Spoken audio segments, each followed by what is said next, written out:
I go with whoever's name is first. So I could. Well, you're working on. Yes, I guess so. And then I could look at some dates and send those out for me this one. So yeah. Okay. Well, then I can take. I'm starting on it. What? I'm starting on it. Okay. What? Yeah. Okay. We'll make time. Get a plan, but I'll close out. Okay.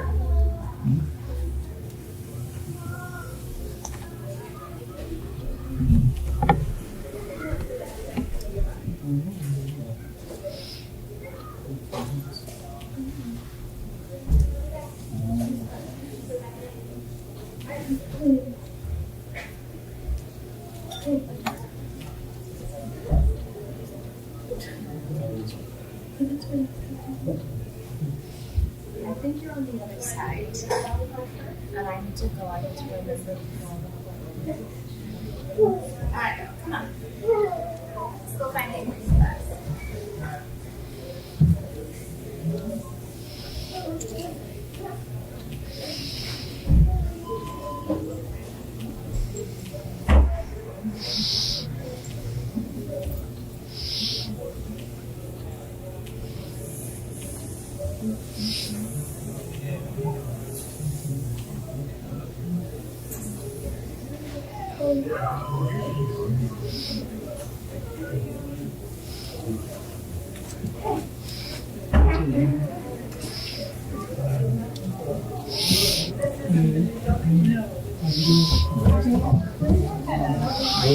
Less awake. Of course.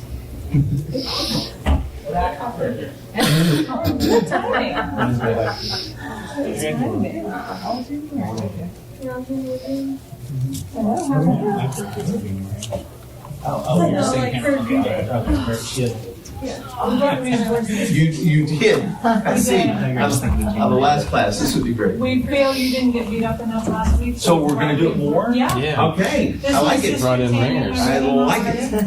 The ringers, Yeah. okay? Hey, Philip. No, Hey, it's Chester. good. Hey, how you doing, brother? I'm good, brother. Yeah. Good to see you. Y'all doing good? Doing great. Good. All right, great. You do. Great to see you.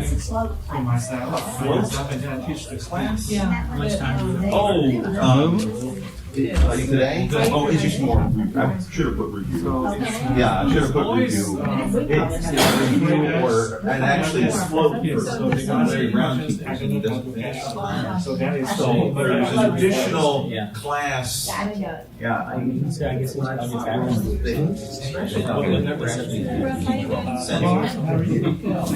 This is my sister Tammy.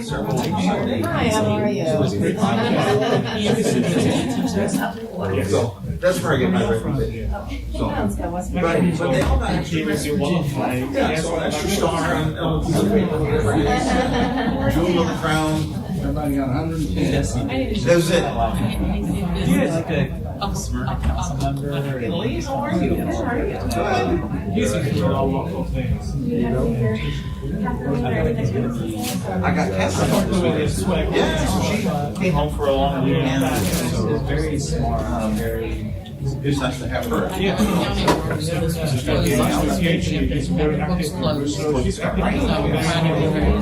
That's what they say. Everybody got it done, so we had to do our part. Finish.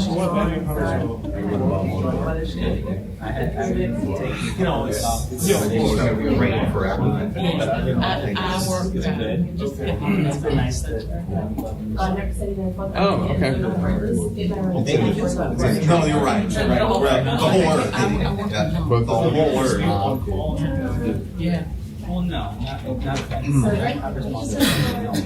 I've been trying to push it away as far as. Extra days too. Hey. Yep. Yep. I'm good. You get back. That's good. Yep. or the head. Moving up. Good. Thank you. That's good. All right, well, good morning, everybody. All of you gluttons for punishment. We are on the last class of our study in the book of Revelation. Yep. All kinds of fireworks, all kinds of, whatever you want to call it. We've gone through a lot, and I appreciate all the comments, because every time I end up teaching this class, it's more of it's not even teaching, it's more of just kind of leading a discussion kind of thing. I always learn something, usually change my mind on several things.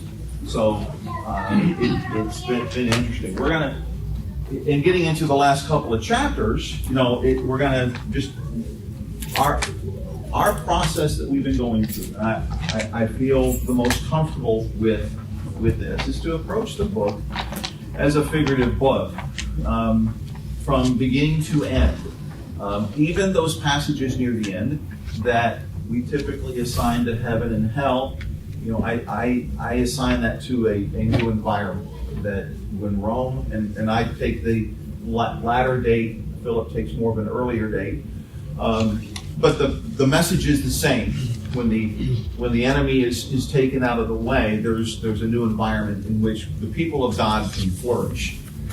So part of that is driven by how many people approach the book, and that's kind of jumping back and forth from either literal to figurative, or then sometime or you take it to apply only to John's readers. Obviously, application for us today, up until you get to the second half of chapter 19, and then we have this leap to the end of time.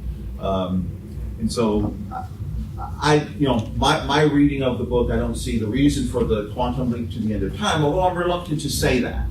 As I said on Wednesday, I'm reluctant to say that because that might imply that studying and looking at heaven would not be encouraging to us, and that's simply not true, right? So, just like John's readers that were going through horrific persecution, a vision of why would be very comforting to them, right? So I'm not saying that isn't. In fact, some of the language does lead itself to that.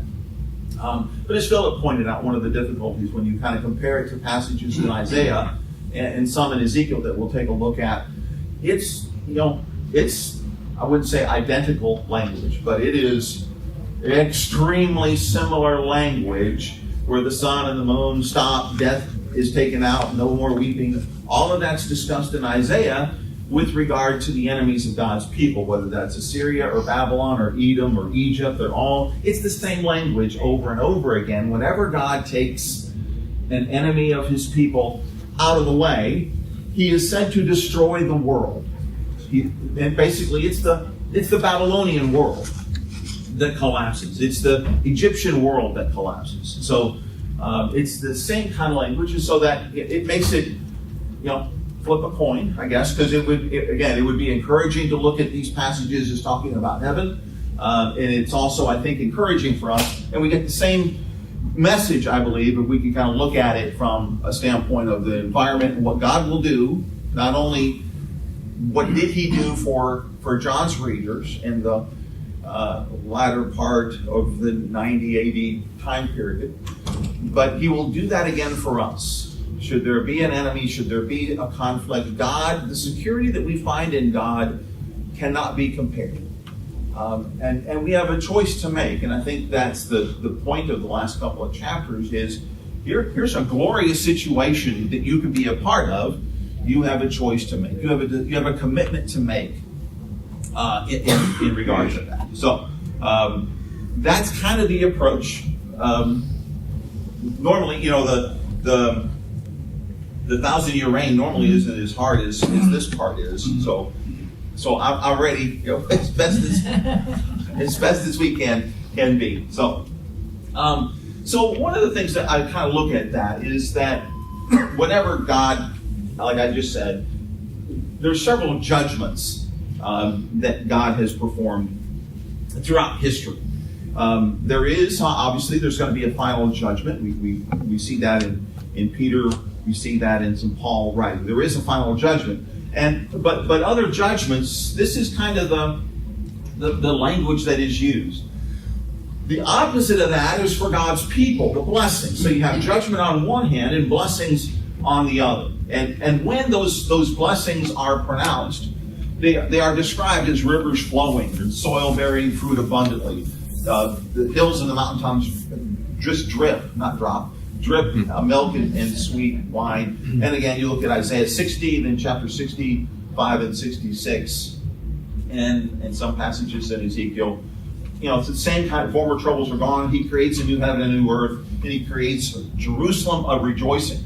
The other part that I find is just absolutely fascinating. If you kind of compare Genesis to Revelation,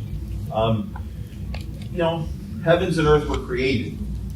In Revelation, you have a new heaven and a new earth that is provided. You have the sun created in chapter 1, verse 16, but now there's no need for the sun. You have the night is established. There will be no night there.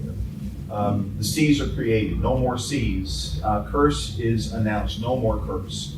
Death enters the scene. In chapter 21 of Revelation, there is no more death. Man driven from paradise. Man is restored to paradise.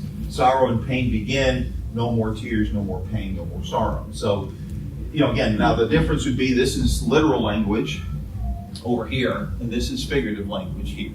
But it's this. To me, it's just absolutely fascinating how the 66 books begin and then end like they do.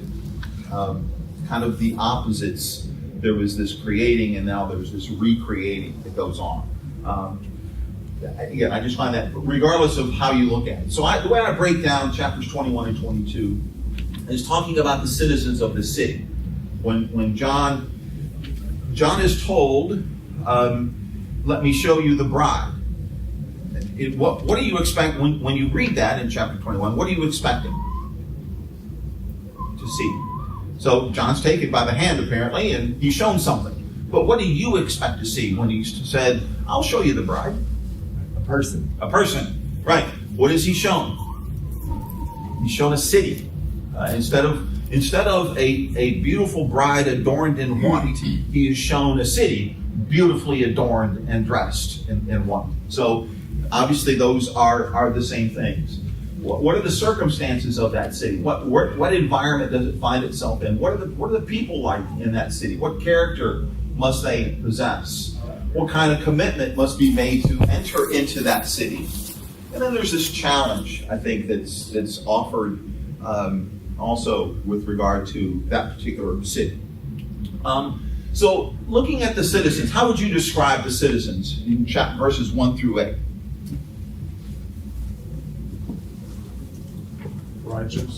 Righteous, right? They are, because they're the earlier, they're dressed in white. The works of righteousness, right? They need comfort. Yes, because of what they've been through, right?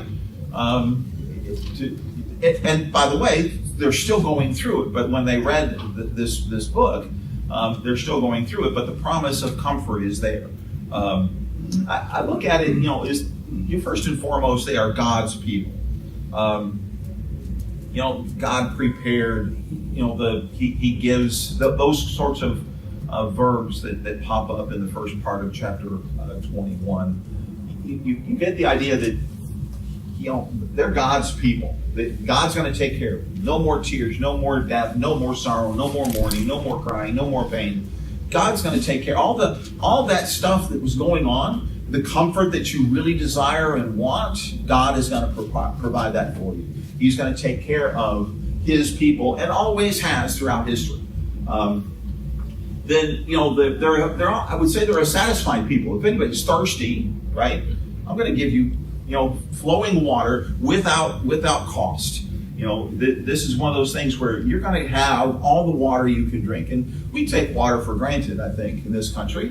But back in this day, fresh drinkable water was something that was desired constantly, and that's one of the things that in verse 6 that God is promising to His people. So they're satisfied people, and then finally, I think they're an overcoming kind of people. They will inherit all things if you overcome. You will be called God's children. He will, all the promises, I will be to you a God and you will be my people. That only if they overcome, and they will be conquerors. I think one of the things, the inheritance and the heritage that they are promised. That be as God, be my son. But it's not made up of the cowards, the faithless, the detestable, murder, the immoral, sorcerers, or all of those are thrown into the lake of fire. They will not succeed with regard to anything. So that's the message I think that I get out of who makes up this particular city. Then you get to the character of this city, again, kind of interspersed in that. It's described as a new heaven and a new earth. And where does this come from? Yeah, where it comes down from what? From heaven. Yeah, it comes down from heaven, right? And it comes down to earth. So, you have this her newness. It kind of rings a bell. New heavens, new earth. It's just a whole new environment for the church because Rome is taken out of the way. Anything that comes from the earth is more of a human origin, and we've seen that throughout the book. The beast on the sea, the beast on the land, all those things come from the earth. And what John is seeing, something that is coming down from heaven, is pure and holy. It's new, it's divine in origin. It comes down from heaven. You also see her beauty, I think. And we're not going to have time to go through all the different jewels and what they may or may not mean, because I think that's just absolute speculation. It is interesting that when Ezekiel uses them, he uses the exact same precious stones, only in reverse order. Don't know if that's significant or not, but he uses the exact same list, only in the opposite order. But it's the beauty, the gold streets, jeweled wall, the beauty of it. It's something that should be attractive, and it is attractive. Again, if that's describing heaven, that is tremendously encouraging. If it's the new environment that God has created for his people because he's taken Rome out of the way, then there's the encouragement and the beauty. The thing that ought to cause us to want to tell more and more people about it. Because of her beauty, because of her purity, because of her stability and strength, the 4 square walls, the 12 gates, those sorts of things, the foundations that are talked about, all those things are ours, and we ought to go out of our way, risk it all to tell other people about that wonderful blessing that we have. And I think, you describe that, and then you have the invitations, I think, throughout, chapter 22, where he constantly is saying, come, be a part of this city, is the message, I think, from the Christ and from the Lamb. Be a part of this. And it's our job to spread that message, to spread that invitation, I think. But you see her beauty, you see her purity, you see the strength and stability that are there. Then you see the importance, because then you have this light that she gives to the nations, and the nations are going to flow to her, or to it. So this constant invitation, and the nations see this light, and it's like a beacon, and they want to be attracted to it. And so that's, to me, the message that we need to get across. And then you see the holiness. She is separated from evil. You have to be cleansed in order to get into the city. Not just anybody can just walk on in. If you're not holy, if you're not righteous, you cannot come in. So there is this separation that I think that is constantly there. Can I make a quick comment? Yes, please. So the way that I've tried to keep that straight in my head is that verse 11 uses the word glory, having the glory of God. And then verse 23, 24, and 26 also use the word glory. Oh, good. So yes. it introduces it, and it Yes. sums it up that all of those are attributes of God's glory. Right. So when I try to think of 21, I think glory. 22, I think life. Gotcha. And when you see those side by side, Yes. that's a great list of the glory of this city. That is good. Okay. To me, you go through this and you start underlying repeated words or repeated thoughts. It really will help your study of this book. trying to figure out what those symbols mean is the challenge of it, but that's the wonderful part about all of this. Then you have this whole new circumstance, I think, that this city finds itself in. Again, first heaven and earth have fled away. Rome is basically gone. And so that new heaven and new earth. Philip and I had a chuckle because we talked about the new heaven and new earth, but context will have to tell you what's being meant, right? Because Peter uses that same phrase, and I don't think that he's talking about a new environment. Well, they both are talking about a new environment, but one is for the people of God to flourish here. What Peter is referring to, I believe, is in fact the end of time. So that sounds kind of confusing that they both are using the same phrase. I take, from the context of both, I take, Revelation to talk about the new environment here that God has created for his people to flourish, to go about their job of spreading the gospel. And Peter is clearly using it, I think, at the end of time, when everything will be melted and judgment, final judgment will take place. So, there is no more sea. Throughout the book, you've seen there is a sea between us and God. And each time it's mentioned, it's almost as though the God's people are drawing closer to it. Before it's almost like they're standing off, and then they're getting closer to the sea, then they're standing on the sea, and now there is no more sea. The sea, in a lot of different writings, in the Old Testament, even in here, the sea is the hostility of the world toward God's people because of its upheavals, its uncertainty, its rockiness. It is anything but stable. Well, now the sea is gone. And you have that whole idea, again, found in Isaiah 65 and 60. Also, I found that reference in Isaiah 57 as well. A new environment, a new world order, if you will. The pain is now gone. Again, the New Jerusalem, as a bride, she remained faithful. There's no more temple because now we have that fellowship with God. And then, the whole new circumstances. When he says, I will make all things new. So all these wonderful promises that we long for, I think. The fact that there's no more tears, no more death, no more sorrow, no more crying, no more pain. All that when you lay your head down at night, that's what you want. To me, all this stuff talks about is peace, right? Much like in Isaiah 66, I will extend peace like a river. So this new environment that he created when he took Babylon out of the way for God's people, then he created a new environment of peace.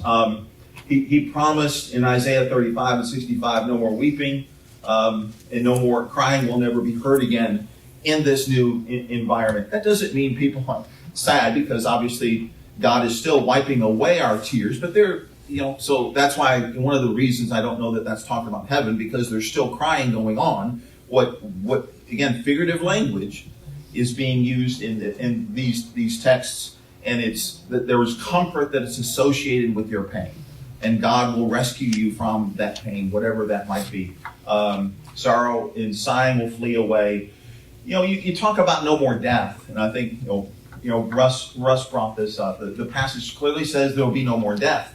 Interesting enough, in Isaiah 11, Isaiah 25, Isaiah 28, the same kind of phrases are used. I will take death away. There is no more death. And the first reference is under the Assyrian Empire. You have all kinds of things, and that there's this peace that will be. That's where you have the wolf and the lamb, the leopard, the goat, the calf, and the lion all dwell together. Lions are now eating straw. You have that enormously comforting looking environment where it is just peace. And in 25, it's this, I will swallow up death forever, is the promise that is made. And the reason for that in this particular text is Judah made a covenant with Assyria. And instead of trusting in God, they trusted in Assyria to help them. Did that work out very well? Not at all. And the message is, you've made a covenant with death itself. by making this alliance, by making this treaty with Assyria, you have made a covenant with death. And I am destroying death.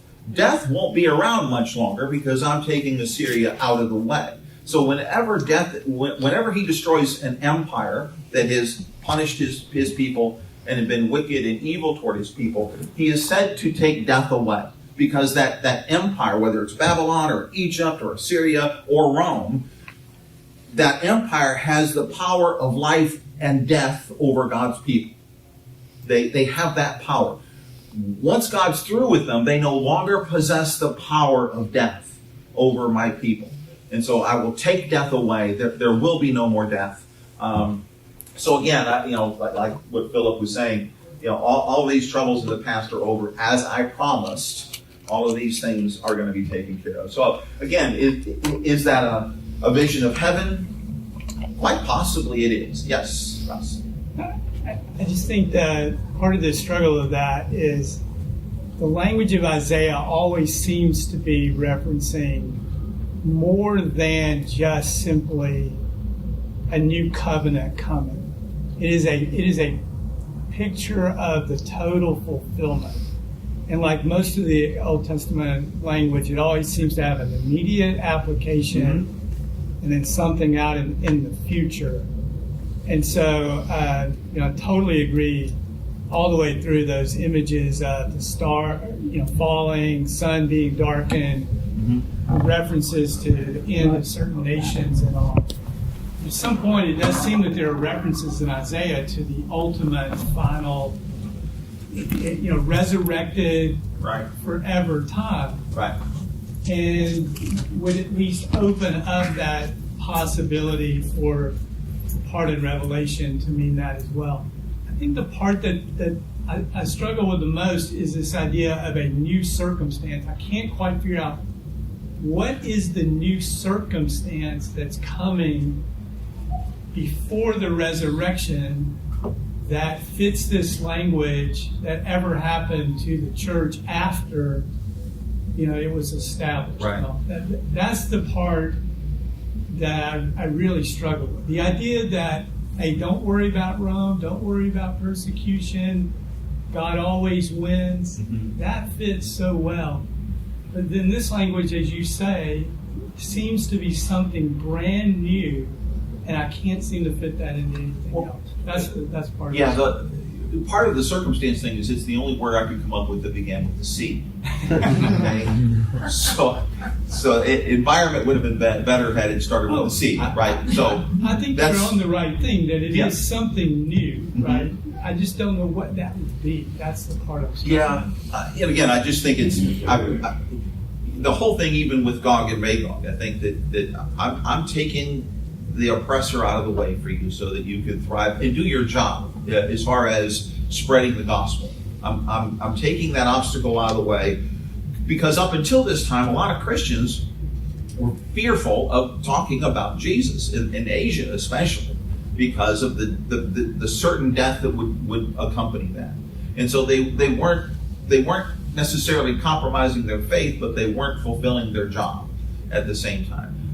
Now you can go back to that's why I think the conversation shifts to how beautiful the city is and how stable the city is. Not to be contrary, I guess the point is that once that Gog Magog is taken out of the way, other ones come and replace it. Yes. Until there truly is a resurrected end of time, right? Sort of the 1 Corinthians 15 description.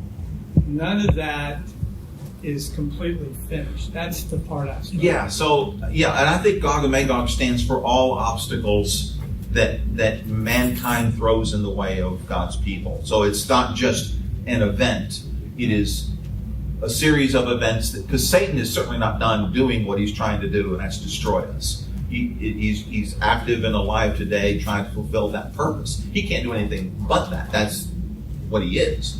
And so you have this constant battle that's going on. But the message I think that we should get out of this is that you need to still feel secure. Life is still not going to be easy. I have promised you a certain measure of woe.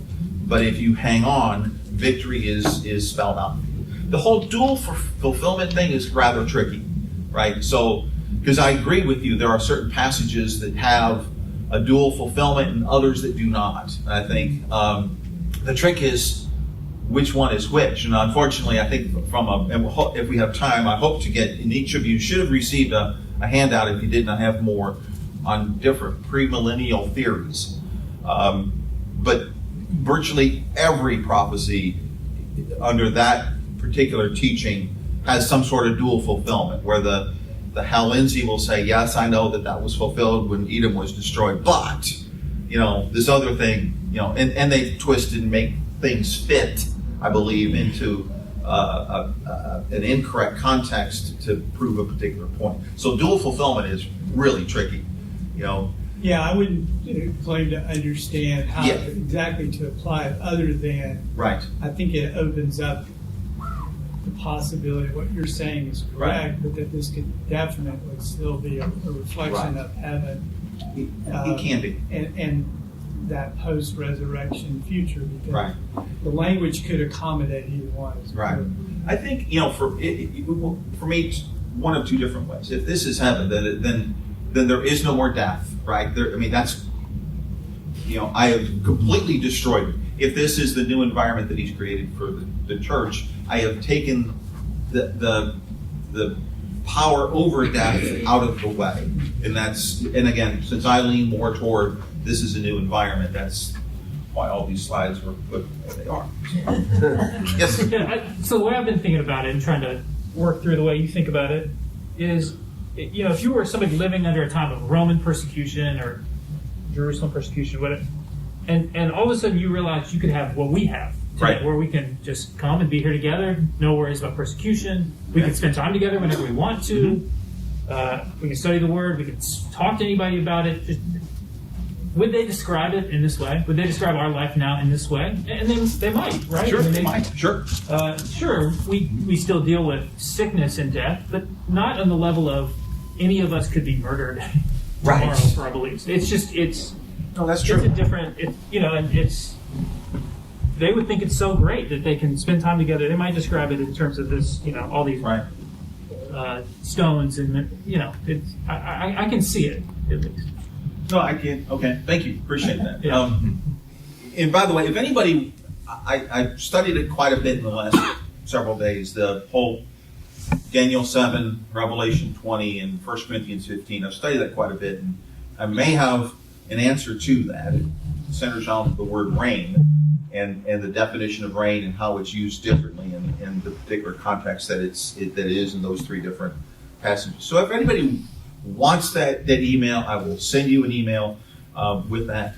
If you have absolutely no idea what I'm talking about and you don't want it, then I perfectly understand that. So we can kind of take it from there. Anyway, so again, so you have this description in Isaiah 54.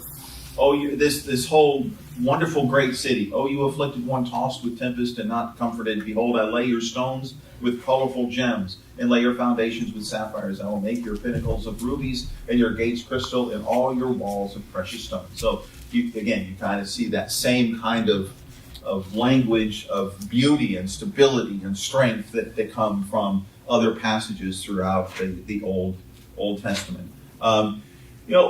Then the whole commitment, I think, that you're going to see in verses 5 through 7, there are rewards are being offered. The water of life, the sustenance, those things that keep you that'll keep you going, and the inheritance that we've already talked about.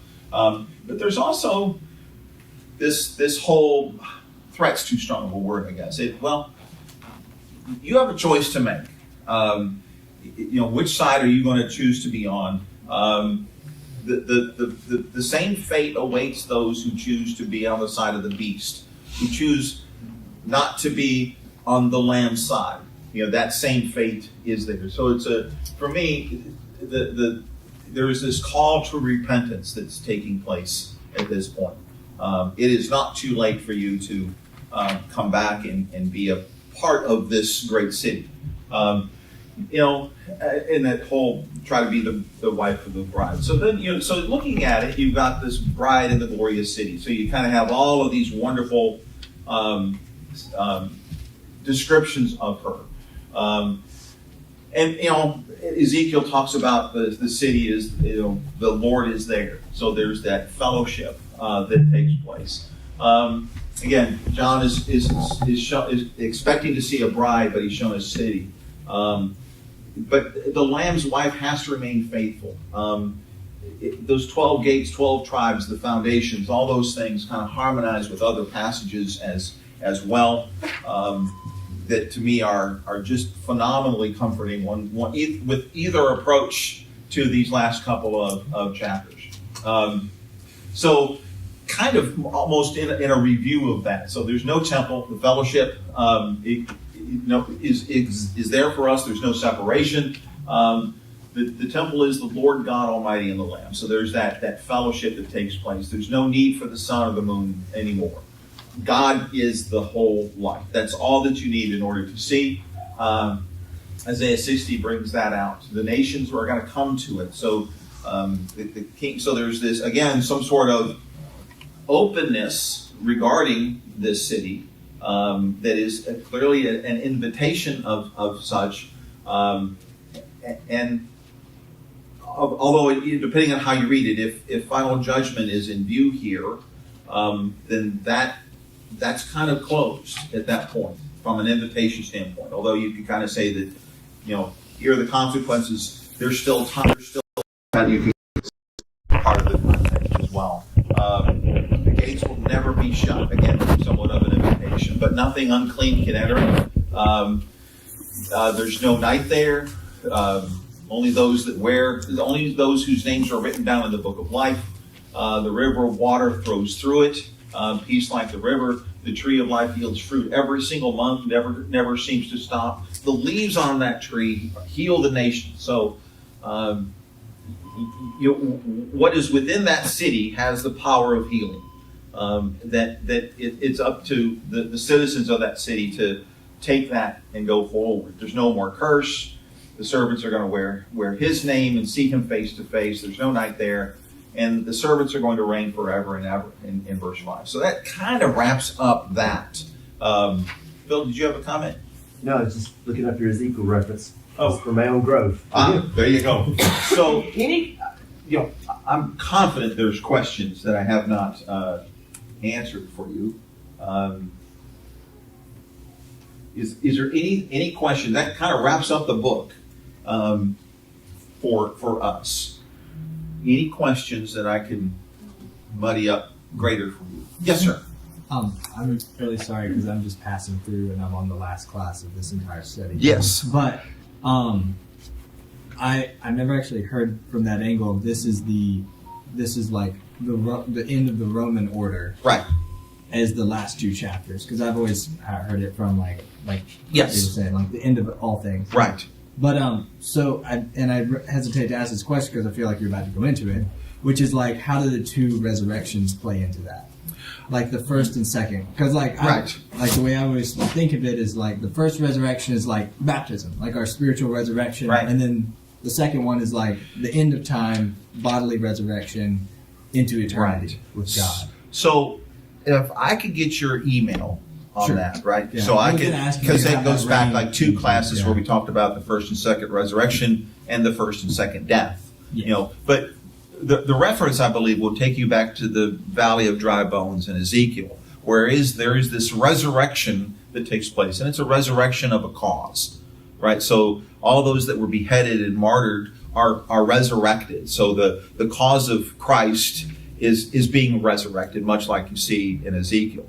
Then there's another resurrection that takes place that is the wicked and the evil, and they're destined to the lake of fire.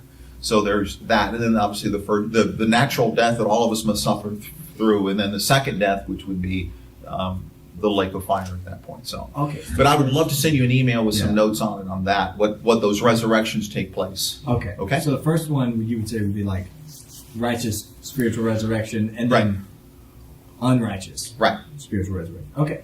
Right, but I think it goes into a lot of different tentacles, different directions with that. I'd be happy to send you an email with that. Where are you passing from and to? Oh, well, I was helping a friend with a surprise proposal in Gatlinburg, and then we're heading up, me and some friends are heading back down to Florida College. Did she say yes? Yes. Oh, good. Okay, relax. Oh, it was That was close. It was utter chaos, and it was only through the Lord's help that surprise. But- Did he outpunt his coverage? Or would you guess that he married out of his league? Well, we called it. We had 7 different Gospels of Carson, where he'd given each of us a different set of instructions, and we were having to do some like biblical hermeneutics to like look at all the different messages and figure out the plan. But, Oh, that sounds very romantic. Yes. Yes. She had no choice but to say it. I can see that now. Yes, Chester. I'd like to get a copy of those emails to you, please. I would be happy to send that to you. Yes. So with the soon must take place in the Roman Empire, Yeah. I just want to understand, are you saying at the end of the Roman Empire, which is what, like 400s? Right. Or are we saying a period of time in the Roman Empire? I think interesting enough, so if you take the dating that I do, when this book was written, Domitian dies really soon, like in the mid-90s. If this thing is written earlier 90s, Domitian dies. So you got to see this reprieve that's automatically there in the short term, I think. But again, I think that the cycle doesn't end, the whole Gog and Magog thing, that whole cycle.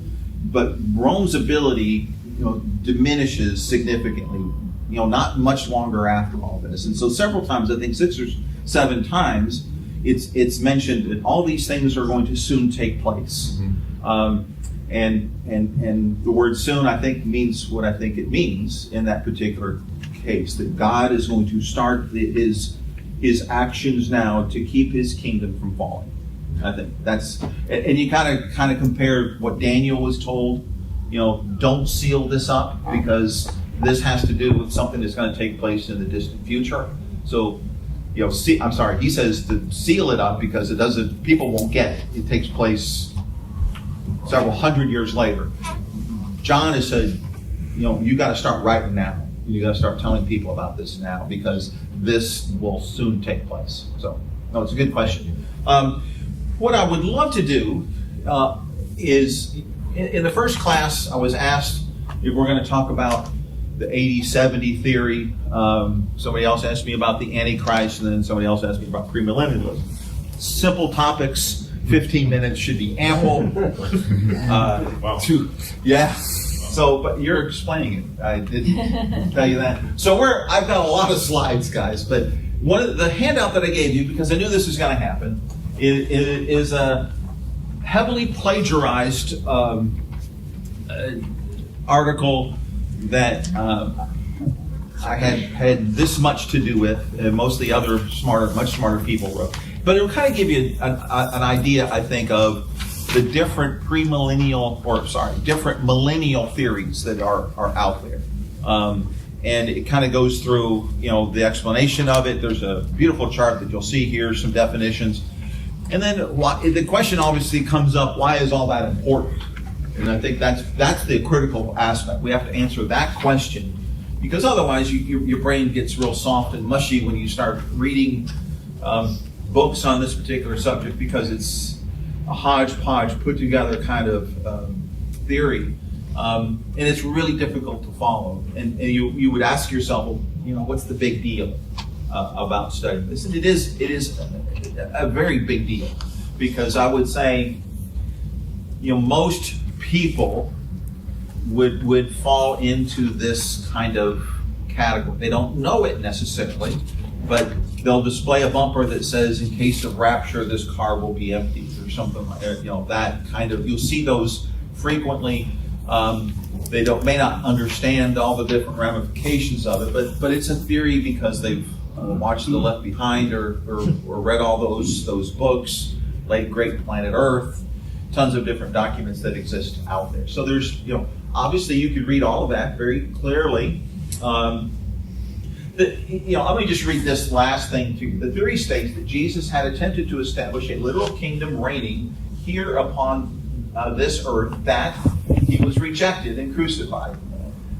And so must return and establish that literal kingdom at some point in the future. So these are my words, not theirs. So basically God failed, wasn't able to set up his kingdom as planned, because his people killed his son. So therefore, he had to put a new plan in place. That's, that no one would say it that way, but that's basically what that to me, that's what that paragraph is saying. That God was not able to do what he set out to do, and that's establish his kingdom. And like you, I'm seeing a lot of puzzled faces and a lot of shaking their heads. That makes absolutely no sense to me whatsoever to make that kind of claim. Lots of different charts that we can go through. Floyd Wallace said, we are not, in a debate in 1933, we are not here discussing non-essentials. I would not have come from Nashville to Winchester to discuss non-essentials.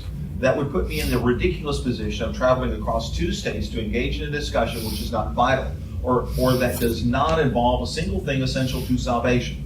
Brother Neal's position, if taken to its logical conclusion, will nullify the Great Commission as applicable to the Gentiles and therefore destroy us who are gathered here all hope of sharing in the promises given in that commission. So this isn't just a minor little thing that's taking place in this particular theory. If correct, the cross was unnecessary. So that would mean that people are saved without the cross. And so just think about that for a second, because if the original plan went according to what God had intended, that means Jesus would not have died on the cross.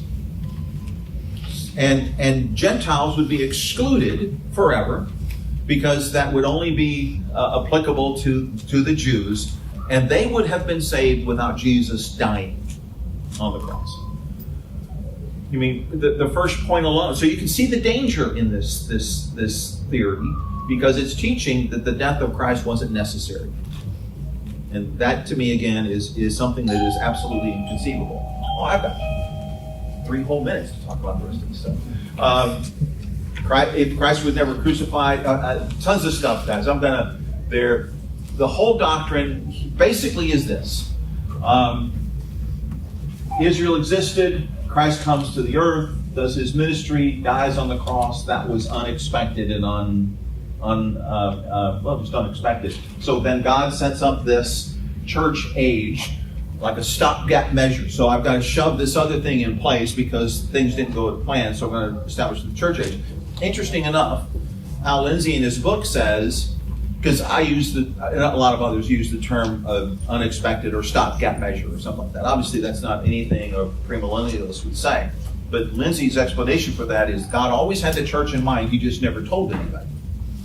So I'm not sure how so you basically make this whole thing up because you can't read about it in the Old Testament, any kind of prophecy or anything like that. So you have that. That supposedly takes place between the 69th and 70th week in Daniel 9.